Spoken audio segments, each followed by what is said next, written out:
আজ আমি পশ্চিমবঙ্গ উচ্চ মাধ্যমিক তৃতীয় সেমিস্টার রেজাল্ট 2025 নিয়ে আলোচনা করব। তো চলো এক ঝলকে গুরুত্বপূর্ণ তথ্য দেখে নেওয়া যাক। পশ্চিমবঙ্গ উচ্চ মাধ্যমিক শিক্ষা সংসদ বা WBCHSE এর তৃতীয় সেমিস্টার পরীক্ষার ফলাফল খুব শীঘ্রই প্রকাশিত হতে চলেছে। এই পরীক্ষা 8 সেপ্টেম্বর থেকে 22 সেপ্টেম্বর 2025 পর্যন্ত অনুষ্ঠিত হয়েছে। নিজে পরীক্ষার্থীদের জন্য কিছু গুরুত্বপূর্ণ তথ্য দেয়া হলো।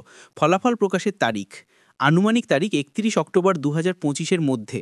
সংসদ সভাপতি চিরঞ্জীব ভট্টাচার্য জানিয়েছেন, অক্টোবর মাসের মধ্যেই ফল প্রকাশ করা হবে। পরীক্ষার ধরন ও মূল্যায়ন। এই পরীক্ষা সম্পূর্ণভাবে এমসিকিউ ফরম্যাটে ওএমআর শিটে নেওয়া হয়েছে।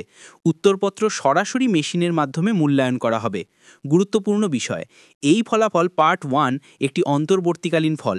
এতে পরীক্ষার্থীরা বিষয়ভিত্তিক এবং মোট নম্বর জানতে পারবে। এটি চূড়ান্ত ফলাফল নয়। চূড়ান্ত মার্কশিট বা মেধা তালিকা চতুর্থ সেমিস্টারের পরীক্ষার পর প্রকাশিত হবে। তৃতীয় এবং চতুর্থ সেমিস্টারের নম্বর মিলিয়ে উচ্চ মাধ্যমিকের চূড়ান্ত ফলাফল ঘোষণা করা হবে। ফলাফল প্রকাশের 72 ঘন্টার মধ্যে স্কুল থেকে ওএমআর শিটের স্ক্যান কপি সংগ্রহ করা যাবে। পরবর্তী ধাপ, চতুর্থ সেমিস্টারের পরীক্ষা 2026 সালের ফেব্রুয়ারি মাসে অনুষ্ঠিত হবে। এই ফলাফল তোমাদের পরবর্তী পরীক্ষার প্রস্তুতির জন্য সহায়ক হবে। যদি কোনো প্রশ্ন থাকে তাহলে জিজ্ঞাসা করতে পারো। রেজাল্ট চেক করার জন্য লিংক ডেসক্রিপশন বক্সে পেয়ে যাবে। তো বন্ধুরা, ভিডিওটি ভালো লাগলে একটি লাইক ও সাবস্ক্রাইব করে চ্যানেলটির সঙ্গে যুক্ত থেকো।